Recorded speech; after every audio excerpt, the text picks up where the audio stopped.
All right, in number 40, we basically want a conclusion to this paragraph and something that helps us transition into this next paragraph. So here in this paragraph, we're talking about the Silver Age, and in the next paragraph, we start talking about more transformations would take place in the medium as the Silver Age gave way to the Bronze Age and modern ages. Okay, so we want to transition to this.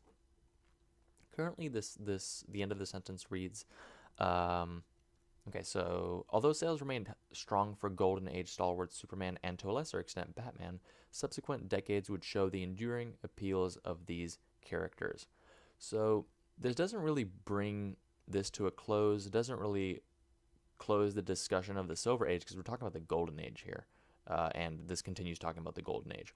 So, and it doesn't really transition to this either because it's talking about the enduring appeal of these characters. So this doesn't really do much to fulfill any of these, I guess, requirements. So what are other options here? B. The distinctions between later stages of comic book history are less well defined than the one between golden and silver ages. Okay. I mean, it doesn't really it doesn't seem to have much to do with what's actually being talked about in this paragraph, considering that you're discussing the sort of the qualities of these new characters. And it also doesn't really provide any transition into this next paragraph. C.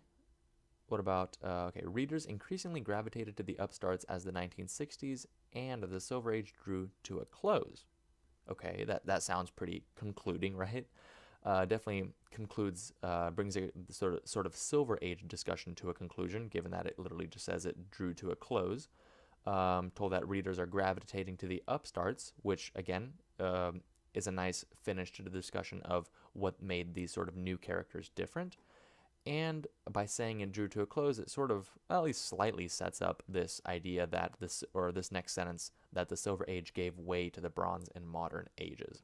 So this seems to definitely be the best option so far.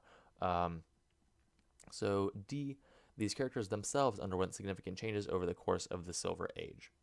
I'd say C is probably better. Again, it sort of explicitly ends the Silver Age discussion, and by doing so sets up the sentence that the Silver Age gave way to Bronze and Modern Ages. In this case, I think this is a bit of a difficult question because none of the answer choices are really like obviously bad. They all are, pretty relevant to what's being said, and none of them are, again, like grammatically or stylistically terrible. So it's kind of a hard question. But C is definitely the option that best fulfills the things that we were being asked to do. It wraps up the discussion about these characters by again saying that readers were gravitated to these upstarts, explicitly says that the Silver Age drew to a close, that explicitly completes the discussion of the Silver Age, and by doing so, it sets up the discussion for these new, to the next, I guess, ages. So C is our answer here.